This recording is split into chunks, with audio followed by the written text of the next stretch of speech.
Eric has lived in Taiwan for more than 15 years. Though born an American, he keeps saying that he's a Taiwanese, flesh and blood.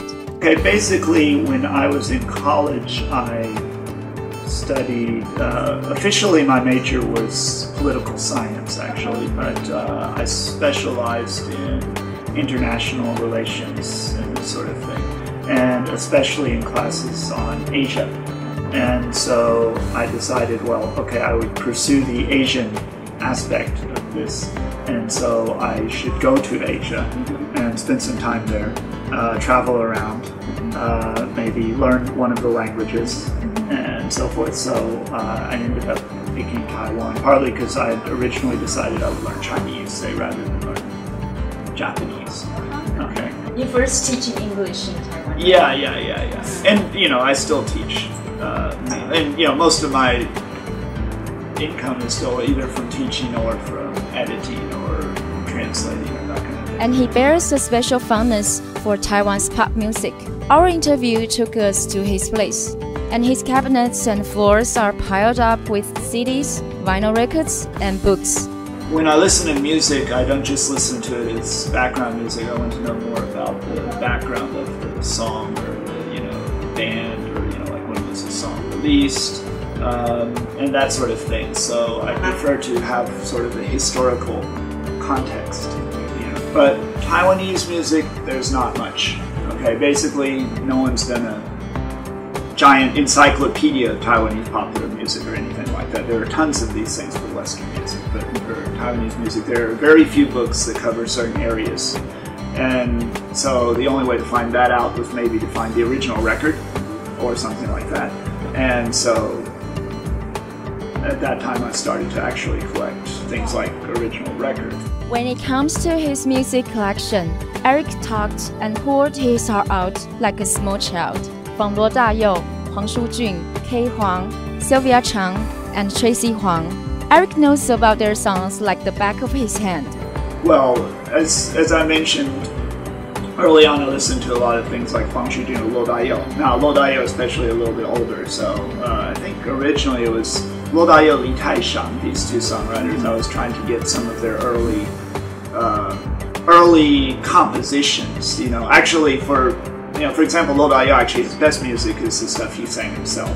But you know, he wrote fairly good songs and quite famous songs for other people. So and then after that, I started to, you know, other areas of music. Like I decided, okay, well, I want to have a sort of, you know, I want to get a sort of general overview of the popular music of Taiwan in different eras, and also not just Mandarin or even Holo, but also, say, Hakka or Aboriginal music, because I'd also listen to certain, you know, like hooted, for example. I first heard maybe 12 years ago. I liked his singing. It was like, okay, I want more of this kind of thing. I also occasionally go to some of the music festivals. The reason I actually ended up coming for the first time 2 years ago was because my wife was working at the Taiwan Association for Human Rights, and they were invited to set up a booth by Freddie, who's the lead singer of Katonic, the death metal band, who's one of the organizers. And basically he wanted to give space at the festival to various organizations doing this sort of social work and such. An owner of several hundred vinyl records, Eric said at times he forgets what kind of collection he has and buys 2 copies of the same thing.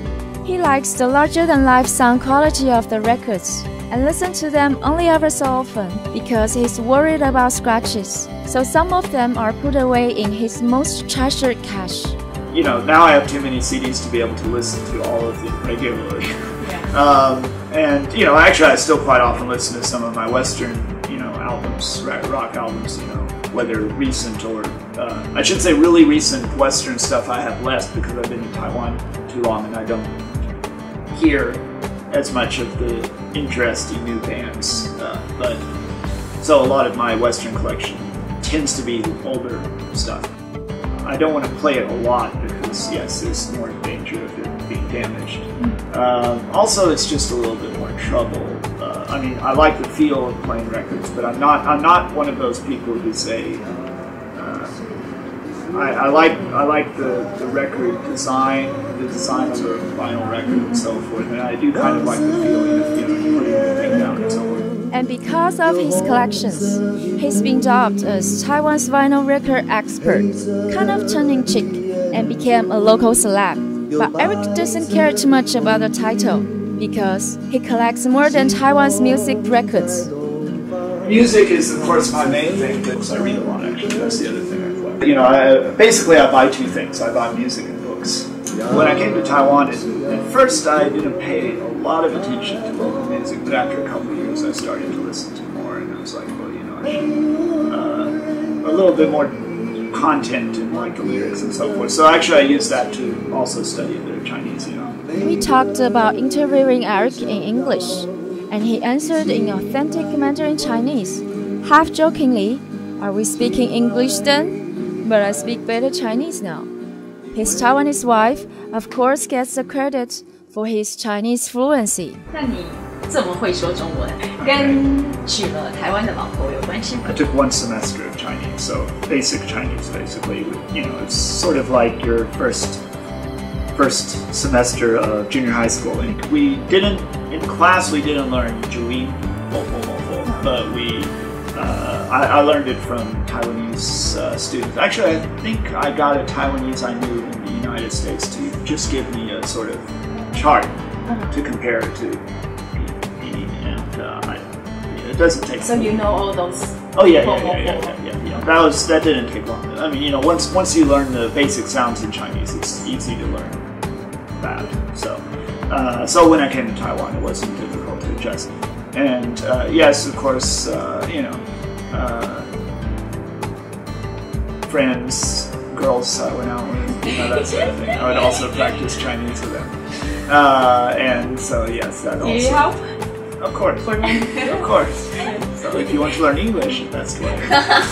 The first step. First step.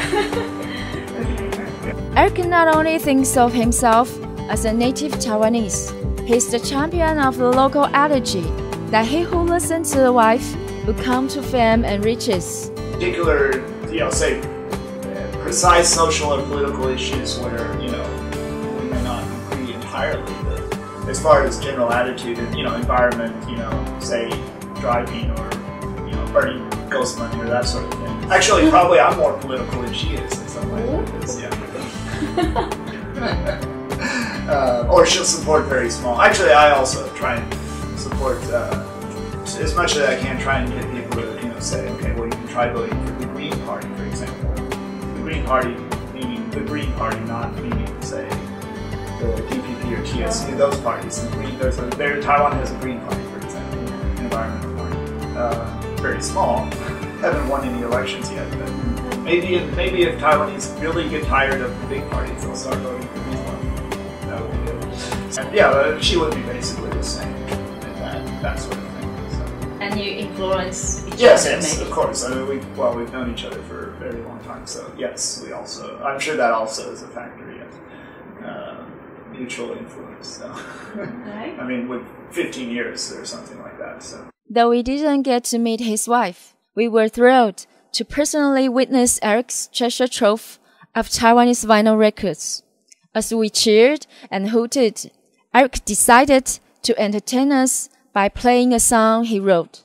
And the song was definitely worth the trip.